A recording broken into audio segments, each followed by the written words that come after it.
But I sat them down. I said, you're going to have to expand your business model. We asked them to also do paddleboard and kayak rentals to provide that service to our clients on the marina.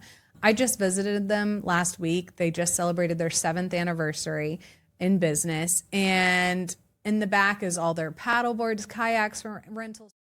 You were at BTI, Yes. working in a very institutional type of a role. Mm-hmm. As you said, you had fires all the time. People don't think of institutional development and think about all the fires that are going on inside of the company and inside of the projects. But you learn so much as you're going through that. And you also learn about probably investor reporting and what are the things that you have to do to get to a positive report. And what are the things that the institutional investors are looking for from you.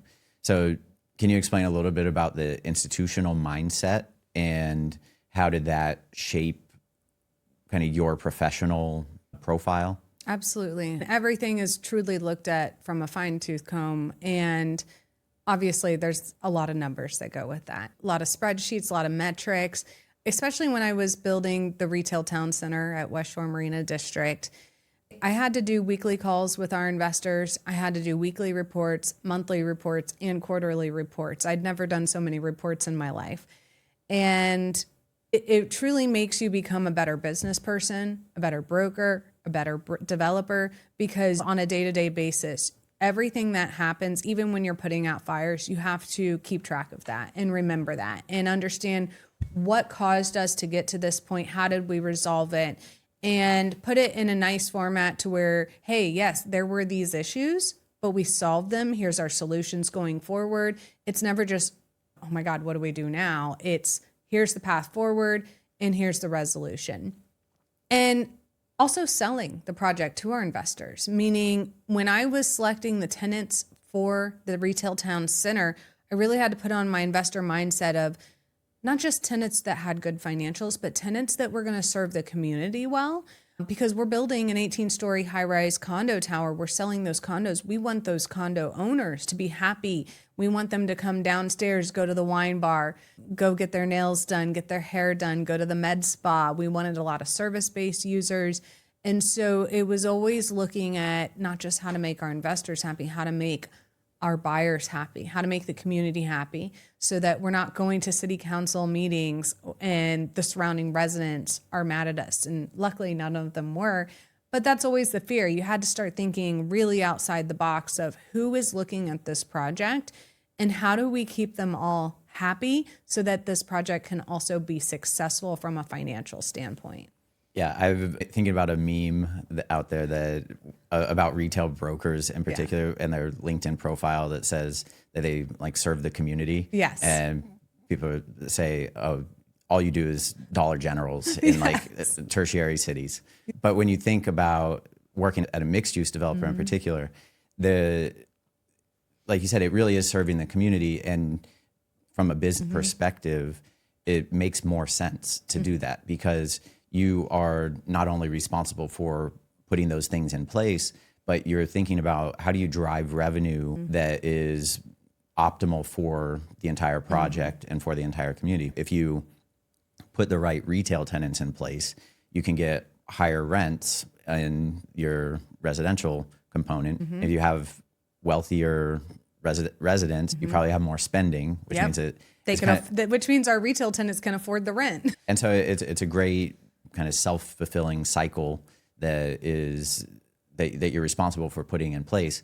And people who don't have the opportunity to work in a mixed-use developer, I don't think have as much of an opportunity to really put both of those hats on and think holistically about like why does that tenant need to be in that place?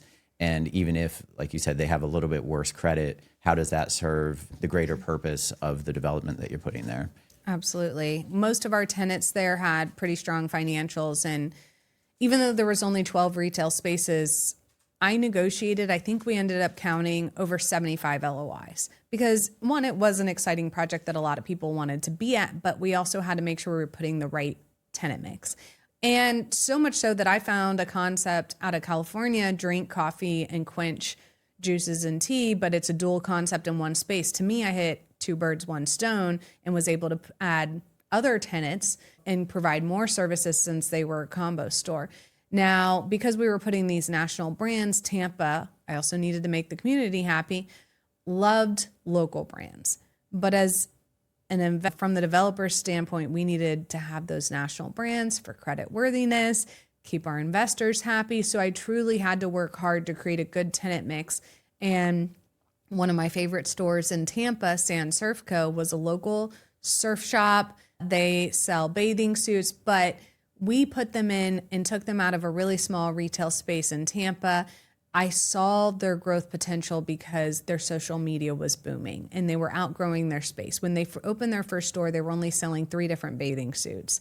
Now, if you walk in, there's a selection of 50 different bathing suits to choose from. But I sat them down. I said, you're going to have to expand your business model. And what do I mean by that?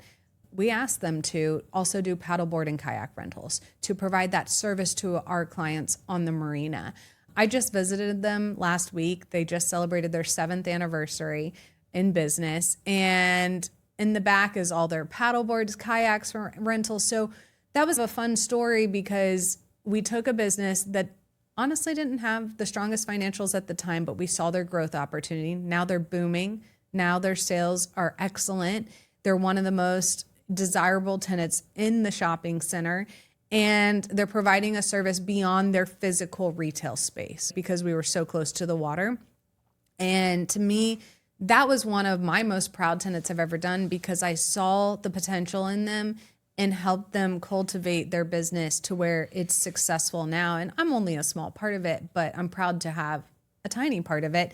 And trust me, I really had to sell their financials to the investor and overcome that challenge because I saw the benefit they could bring to the entire development. Yeah, that to me really speaks to, for one, having the local knowledge that you had to recognize the opportunity, recognize the quality of the tenant, and then stepping beyond what a traditional retail or real estate broker might be doing and saying, hey, I need you to adjust your business model. Yeah. That's probably not advice that most brokers are giving to their retail tenants. And you were at BTI Yes, at the time, at the right? time. And so you were not only a broker, but you were Yes.